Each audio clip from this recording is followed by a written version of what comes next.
Challenges facing luxury brands in HR and talent. Now this is thoughtful.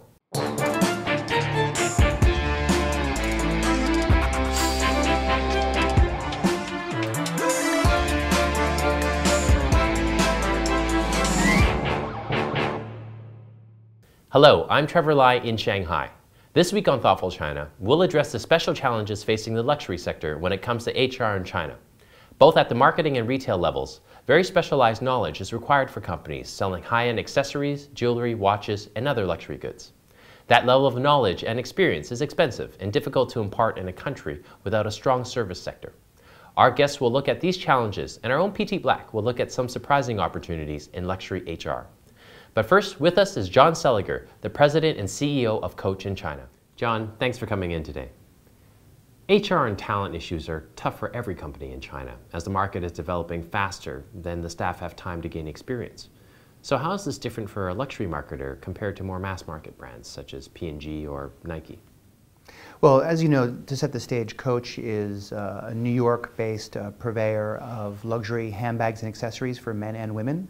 We've been active in the market here since 2003. We bought the business back from our franchisee in April of 2009, so we've really been on the road to expand our network and expand our reach for the past 2.5 years, doing 100% of our own retail business. We don't engage in any franchise operations or any wholesale business. So obviously this staffing issue is of the utmost importance to us, and we take it deeply seriously. We inherited a team from our franchisees, all of them kind of retained within the organization, and then we embarked on a pretty aggressive, let's call it, brainwashing program to make sure that they were building themselves up to the Coach standards. And when I say Coach standards, we actually have a Coach standard, which is a global standard of customer service that we expect throughout all of our store network globally. And how big was the team that you inherited? It was small. It was 14 stores when we took the business over. By the end of our financial year, we'll be at over 80 stores. We're opening about 30 stores a year, not just in Beijing and Shanghai, but also in the second and third tier markets, which I know we're going to talk a bit about. So what are some of the concrete steps that you guys had to take and implement? And you talked about having the Coach guidelines. But I mean, obviously, I'm assuming a lot of the trainers from New York were not fluent in Chinese, had probably never been to China before. You know, what did you do to make that work? And it's very multifaceted. I mean, at the core of your training objectives in China is to build a central team and what we call a field service training team. And that actually, we got a lot of support, not only from New York, but also from some of our more mature markets, such as Hong Kong, as well as Coach Japan. Coach Japan is an $800 million business. It's our largest market outside of North America. And even if they're not fluent Chinese speakers, they could still come and engage with the local field service trainers who do speak English and can then go into the stores to hold what we call Coach College. I think a lot of brands have something similar, whether it's a university, an academy, or a college. Ours is a Coach College, and it's a pretty intensive 3-day study group that really, from the top down to store operations, to service levels, to customer care, to product knowledge, we try to cover all of the bases before the store will open. Obviously, when we took the business over, we had to go back and re-educate a lot of the store staff into those, as we said before, that Coach standard.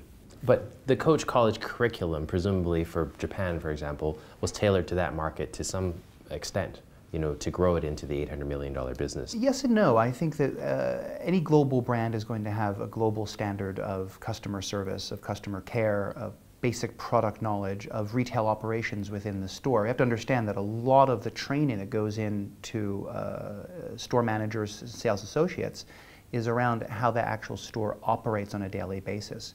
And those are standards that you can standardize across any retail organization. So whether it's how you're going to do your stock check at the end of the day, to your 5-minute brief in the morning, to your rostering, your time and attendance monitoring, all of those retail operation guidelines, which are the bread and butter of running a retail store, we can standardize across all of our markets. So tell us about some of the unique challenges or surprises, and perhaps even insights that helped enhance the college curriculum or the training manuals and the standards actually from the China team and report it back to global.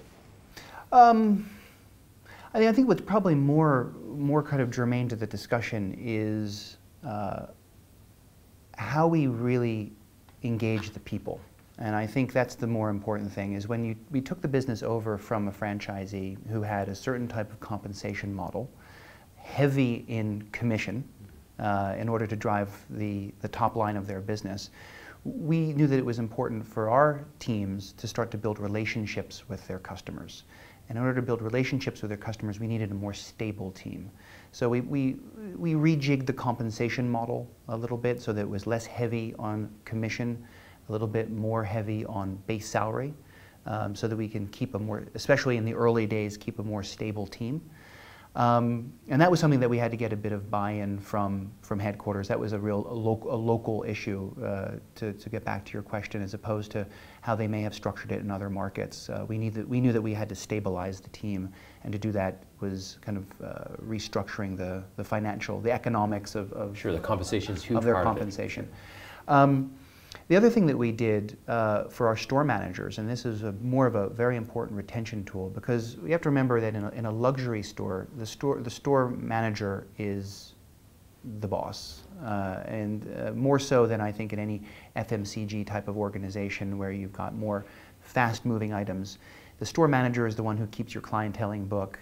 They're a relationship manager. He or she is your relationship manager, and it is the orchestrator and the conductor for the entire store. And we knew that we had to keep and retain that talent. So one of the things that we actually started about 1.5 years ago is we introduced restricted stock units, RSUs, to our store managers. And I believe that we're the first, if not the only, American company to offer restricted stock units to store staff, store managers in China.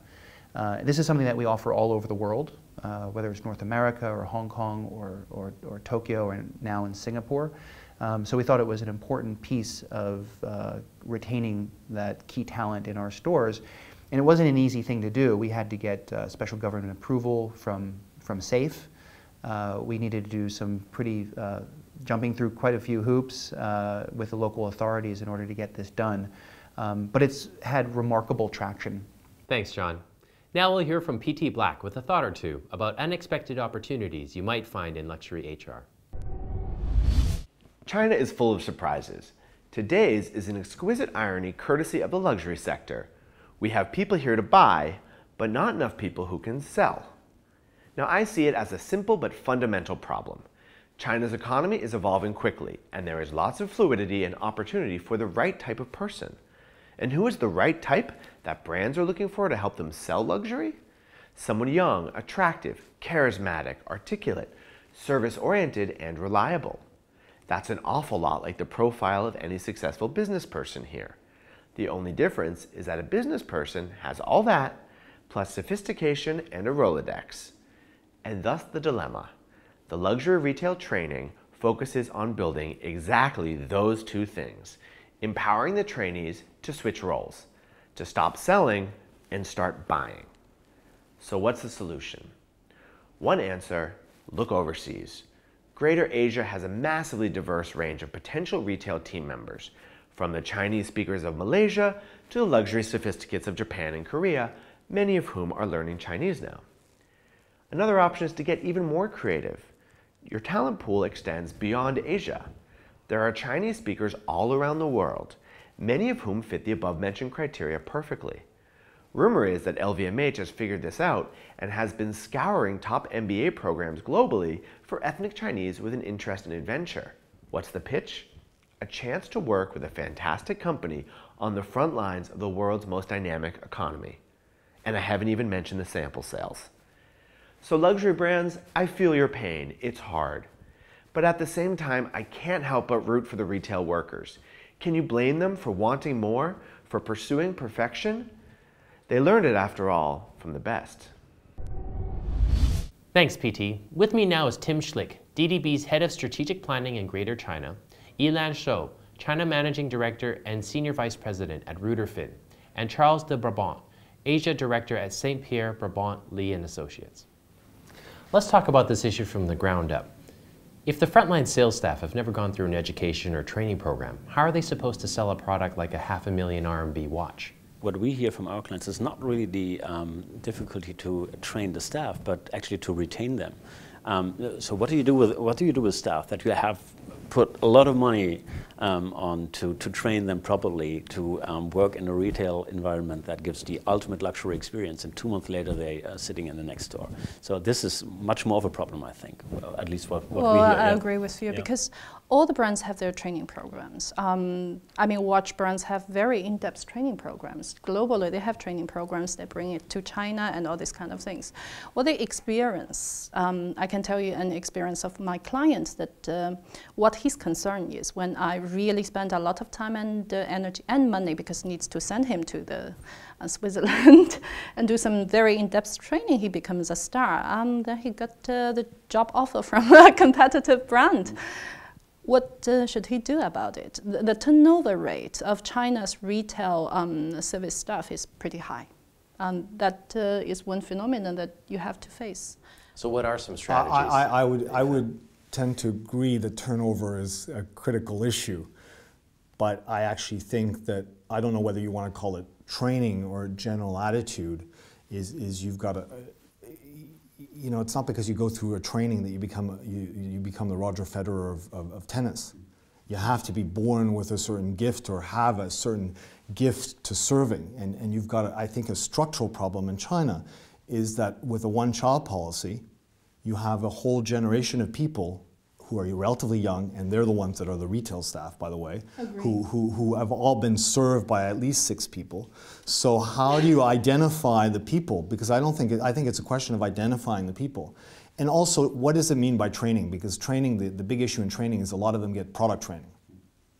But service is a lot more than just product training. So if I look at what LV did, I think they did a very good job at upscaling their sales associates in the last little while. And one of the things that they did is they brought their people to the Park Hyatt, their sales associate, their store staff, to the Park Hyatt to live 1 week in the Park Hyatt so that they would understand, train, learn what it was to live a luxury life. Now, the issue there is, do you not train because you're going to lose them, or do you train them in the hope that maybe you're giving them something that is going to be personally beneficial, and then they might stay 3, 4, 5 months longer, because ultimately there is a turnover issue? I really think it doesn't stop the store from training. The problem is they continue to train, then they continue to lose. When you train staff, you have series of training programs. What you want is the skills and attitude to accumulate, so they reach certain kind of standard. Now they have not reached a certain kind of standard. They change the job, they change to a competitor. You need to retrain. That's one of the issues that in a store sometimes you meet quite junior staff. It's not because there's no training program, it's because the people has been trained, has left. And also to your point, I think it's not only a problem of how junior staff is, but also when you look at, for example, if you go to Cartier and you see a store with 1 million people in there, it's just, the scale is just a problem, because you need to train staff to identify, okay, this is a high value customer, and this is someone just, well, who walked in, and we need to take care of that. So I think that's one of the biggest problems we've seen. But to the point of retention, have you found a strategy, or have you seen clients who have executed on a successful strategy? You know, there must be brands that are retaining their staff. I think Xenia's done an excellent job, because they do a very interesting thing. I mean, I don't disagree that turnover is not an issue, but it's, or you just have some companies basically, because there's turnover, virtually don't train anymore, because they're like, well, what's the point? They're going to leave anyways. Whereas I think there are customers out there that want service, so to me, you don't have a choice. And Xenia's got a number of policies in place that allow them to develop their staff, because they actually differentiate themselves on the service and the loyalty that they develop with their customers. So it's actually really very much part of their DNA and the brand proposition that they're putting out there.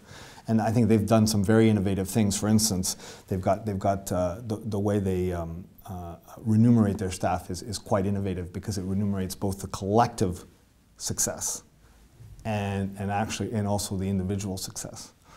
And they first started by doing the collective success, because in one of the problems in China is that everybody's sort of out for themselves. So if I get a higher paying job, I'm out the door. So what they try and do is they really, and especially when you've got big flagship stores, because you're sort of like in a hotel, you're going to interact with one staff member, you're going to interact with another staff member, and so your overall experience is based on the number of different interaction with different individuals. So they actually remunerate the collective effort first. I agree. I think the team feeling is very important. You don't feel that you're fighting on your own. You have a team that we all say that buddies that make a whole lot difference. And also I think it's about very important the culture of the company. Like TOTS, when you look at it, he said, when you enter TOTS, you enter a family, and when there's financial crisis, we don't just throw our family members like that. Something like that, when you really believe in, has its power. And I would add to that you know the good thing about the one-child policy, to a certain extent, which is that they have a strong, they're a little bit selfish, so they will eventually do whatever they want, but at the same time they have a strong desire to belong. They've been alone a large part of their life, so you know, we're human beings, we want to belong to communities. So if you can instill a community spirit, a little bit like you were saying about Todd, if you can say you're a member of the family and leverage off that, once again, you might buy, you know, 2, 3, 4, 5 months of retention. But if you accumulate those different things and you do 2 months here, 3 months there, 4 months there, well, you get a staff member that's going to stay 1 year longer than he would if he were joining another company. That still doesn't mean he won't go away, or she won't go away. But I think those are things that are important. Charles, Ilan, Tim, thanks for joining us on Thoughtful China. That wraps it up for today. Be sure to subscribe to us on Tudo and YouTube, and you can also follow us on Weibo and Twitter. Thanks, and we'll see you again. Hi there, just a reminder, Thoughtful China and Advertising Age are collaborating on a conference about advertising in China's lower tiers in Shanghai on September 5th. Some of the country's top marketing experts will share insights about how to grow your business in China's 3rd and 4th tier markets. And for the first time, AdAge will bring its Women to Watch Awards to China with an awards dinner held on the same day. We hope you'll join us in honoring some of the marketing industry's most promising female professionals. Tickets and further details are available now on adage.com and thoughtfulchina.com.